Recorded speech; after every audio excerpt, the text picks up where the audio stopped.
সালামু আলাইকুম রহমতুল্লাহ। বর্তমান সরকার প্রফেসর ইউনূসের কারণে বর্তমান ব্যবসায়ীদের কি পরিমাণ লস হয়েছে আপনারা কি তা জানেন? আপনারা কি একবার বুঝতে পেরেছেন কি পরিমাণ লস হয়েছে? আপনাদের তো কোনো খোঁজ খবরে নাই। কি পরিমাণ লস হয়েছে জানেন? কীভাবে লস হয়েছে বলেন তো? ওকে, ব্যাখ্যা করে আপনাদেরকে বোঝাচ্ছি। এই যে গত সরকারের আমলে যখন রাশিয়া আর ইউক্রেনের যুদ্ধ হয়েছিল, তখন বাজারে যেটাই কিনতে যাই, ধরেন পাউরুটি আর বিস্কুট কিনতে গেলাম, যে ভাই হঠাৎ করে দাম বাড়লো কেন? যে বলতেছে ইউক্রেন আর রাশিয়া যুদ্ধ চলতেছে, ওইখান থেকে গম আসা বন্ধ হয়ে গেছে, আচ্ছা এই কারণে দাম বেড়ে গেছে। এরপর যখন চালের ওইখানে যাই, যে ভাই কী হয়েছে, চালের দাম বাড়ছে কেন? যে রাশিয়া ইউক্রেনের যুদ্ধ চলতেছে এই কারণে চালের দাম বেড়ে গেছে। আচ্ছা, সবজির বাজার, দেশে উৎপাদনের সবজি বা সবজির দাম বাড়লো কেন? বলতেছে রাশিয়া ইউক্রেনের যুদ্ধ চলতেছে এই জন্য দাম বেড়ে গেছে। তো এটার সাথে সবজির কি সম্পর্ক? আমরা অত কিছু জানি না, যুদ্ধ চলতেছে এই কারণে আমাদের দেশে দাম বেড়ে গেছে।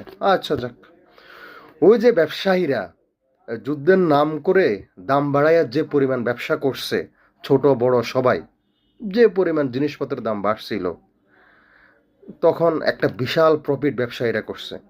এই যে গত সরকার ব্যবসায়ীদের যে পরিমাণ উপকারটা করছে, সরকার, সরকারি লোক এবং ব্যবসায়ীরা মিলে যে পরিমাণ লাভ করছে, এটা বিশ্বাস করার মতো না। কিন্তু এই বর্তমান সরকার ইউনূসের কারণে এই যে ব্যবসায়ীরা লসের মুখে কিভাবে? এই যে ইরান আর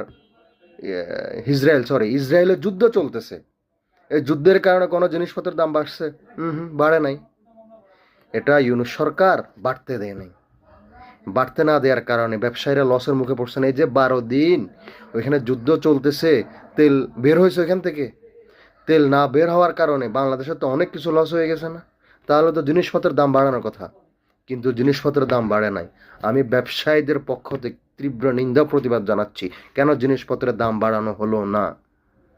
এই যে ব্যবসায়ীদের 12 দিনে যে পরিমাণ লস করছে, এটা পোষাবে কেটে? পোষাবে কে? আমি ব্যবসায়ীদের পক্ষে, বলতেছি, ইউনূস সরকার ব্যবসায়ীদের বিশাল আকারে লস করছে। মানুষ যে সুখে খাচ্ছে ব্যবসায়ীদের লস করে, কে তাকাবে এদিকে? আমি চাই যে যুদ্ধ হয়েছে সেই জন্য বাংলাদেশের জিনিসপত্রের দাম বাড়তে হবে।